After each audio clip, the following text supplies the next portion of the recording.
Hi, Ed Diaz here. In today's video, we're going to show you how to hook up the FA to the JDXI so the FA can change programs within the JDXI. All right, let's get started. So first thing I want to do right away is I want to make sure that I have the MIDI out from the FA going into the MIDI in of the JDXI. So MIDI out to MIDI in JDXI. And that's a main thing we need to do right away, or else it won't work.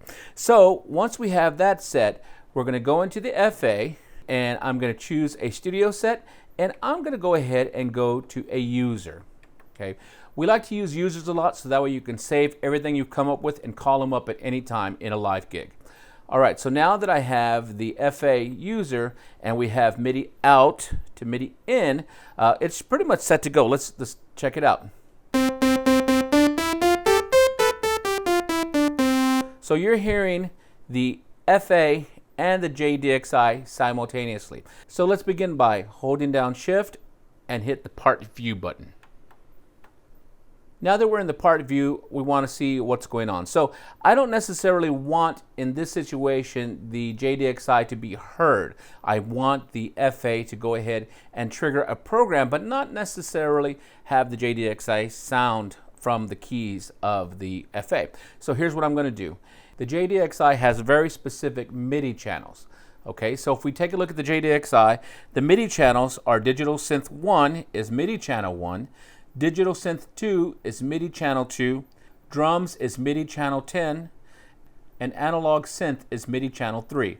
So unfortunately you cannot change these MIDI channels, they are locked to the JDXI. So now let's go back to the FA and take another look. So once again, right back into the FA. Now right now I'm able to hear MIDI channel 1, 2, these are from the JDXI, 3, and if I go down to MIDI channel 10, I'll hear the JDXI drums as well. So from the beginning of the FA part view screen, I'm going to cursor to the right, and I'll keep cursoring to the right until I get to the master keyboard page. So from this page right now, it has part transmit is on. So I'm going to turn this to off on these. So that, remember, that's MIDI channel 1, 2, 3, and 10. Okay, so make sure those are off. All right, so now if I were to go back to the top, I'm only hearing FA sounds and it's not transmitting to the JDXI. Now, still stay on that page because now I want to go to MIDI channel 10 and I'm going to consult my notes here. So check this out. On MIDI channel 10, I am going to turn it to master keyboard on. Okay, so I'm going to adjust my MSB, LSB, and program change numbers. Now remember, those are very easy to understand if you think of it like this. MSB is the neighborhood of where the sounds live, in this case a program.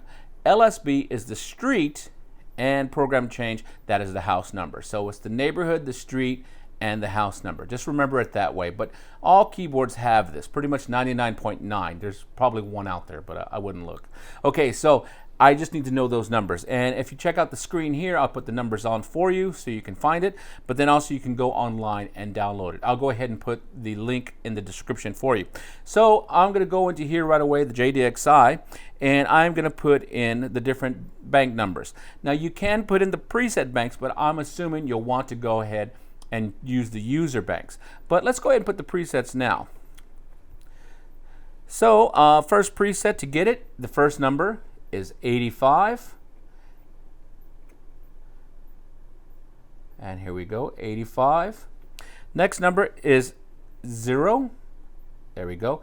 And if you watch the JDXI, I'm going to spin the wheel. I'll spin the wheel on the FA. You'll see the JDXI start to move. You see it? It's moving right there.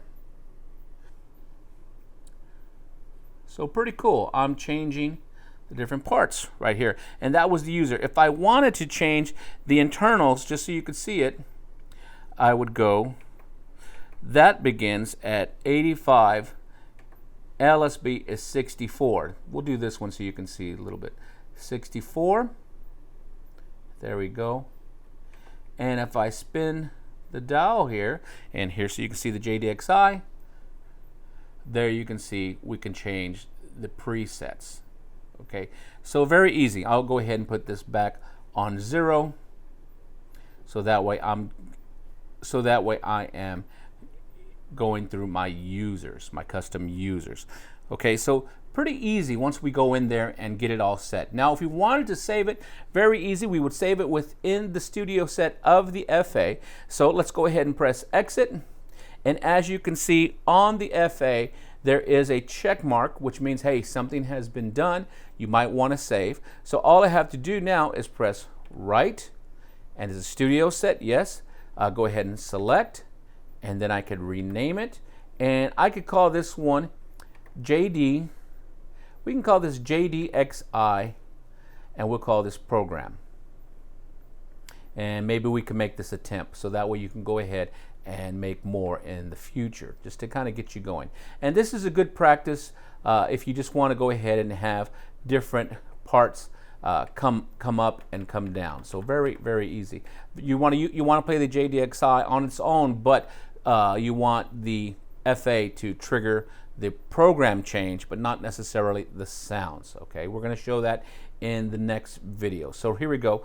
I went ahead and I have my FA Studio set, and I have it called temp, which is short for template. So that way you can use this template and you can go ahead and make your own settings and have them in here. So press OK, and at this point I can press enter and put it wherever I want it. Let's go ahead and put it on number 10 just because, and press right and OK.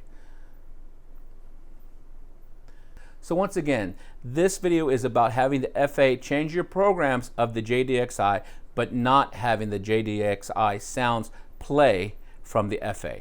We'll cover how to do that in the next video. All right, you guys take care. We'll talk to you later.